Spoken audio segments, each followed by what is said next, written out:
Hey, thank you for watching. Rena Mathum here, and I am going to give you 7 things to be the author of your own life. Do you want an awesome life? Do you want to up-level your business? Do you want more money? Do you want better relationships, more friendships? Well, you can be the author of your life. And this video covers the 7 steps on how to do that. Step number 1, accept things when they go wrong, because usually when things go wrong, they are saving you from something. I was trying to buy this awesome piece of land so I could build a house. And the real estate agent actually tricked us so we would lose that piece of land. The only other piece of land we could buy was in another neighborhood for $15,000 more. I was so angry with this real estate agent. But now, looking back 20 years later, that neighborhood is infested with mosquitoes, and the neighborhood I got the plot in is a high-end luxury neighborhood with really great people.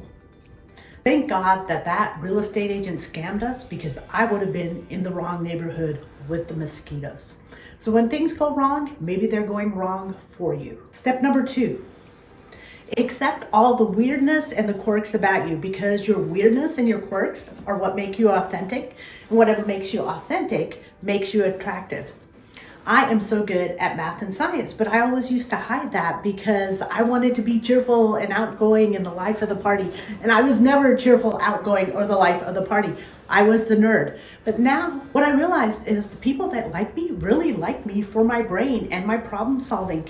And all that math and science skill that I tried to hide was actually what brought me more friends and brought me more business. Step number 3, accept the hurt in your life. When someone hurts you, it means you need to change direction. And we were supposed to change direction, but we kept going this way until we got hurt. And the hurt usually was the catalyst that told us we needed to shift direction. I was working for this company and I was giving them 110%. I was working weekends, I was working nights, I was working long hours. I would do whatever they said, whenever they said. Well, after working for them for 5 years, guess what they offered me? Yes, a 20% pay cut. 20% pay cut. But being the nice person I was, I took it. And I kept working hard, and I kept giving nights, and I kept giving weekends. And you know what happened after 7 years? They offered me yet another 20% pay cut. And I thought, for all that service, I was so hurt. They didn't even care. 20% pay cuts. But you know what that meant for me to shift directions? And the year that I dumped them, I made the most money that I have ever in my entire life. When someone hurts us, it means we were going the wrong way, and that's what we needed to shift directions. Number 4, accept your failures. Probably the best thing you can be doing right now is fail. I mentor women starting businesses, and most of them are afraid to fail. And because they're afraid to fail, they never try. You need to try if you're going to do anything. So when you're failing, it means you're actually trying. You're actually doing something that is not within your comfort zone. So that is huge.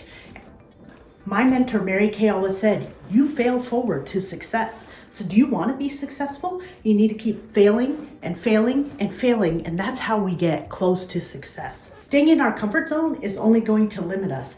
When you feel like you failed, reframe it and say, I actually tried something amazing. I actually did a task that most people are too scared to do. If you're not failing, you're not growing, and I'd rather be growing than stagnant. So accept your failures and know that they serve you. Number 5, accept your limitations. Because our limitations are the point where we have to ask someone else for help. And that's where we realize that we can connect with somebody. Accept your limitations, because when we hit a limitation, it means we actually have to ask for help. And sometimes not being totally self-sufficient and the know-it-all and asking someone for help lets us elevate the other person, and then the other person gets to serve us, and that builds connection. The best kind of relationships are friendships and family relationships where everybody helps each other.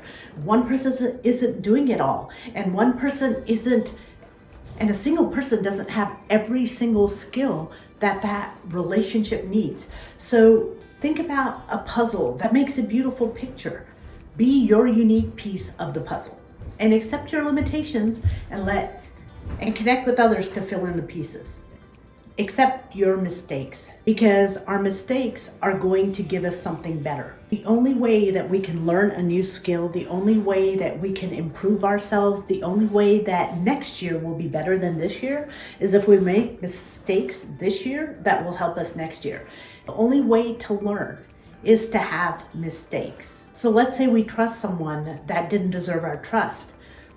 That was a mistake. We end up with a better relationship. Let's say we stayed too long at a job that didn't value us. That was a mistake. So now we look for more fulfilling work. So your mistakes are taking you to the place that you've always wanted to be. We have prayed to God, life, the universe, to give us the life we want. And sometimes it means that we have to go through a little bit of pain to get that life. And finally, let go of control, because we try to control things and we know the best way for things to happen, but sometimes life has something even better that we have not even imagined in store for us. So when we let go of control, we allow for serendipity and we allow for life's magic to come and find us. And that's what creates a fulfilling life. If you like this video, click like. I also have my Millionaire Mindset Guide. Scan the QR code and get your copy today.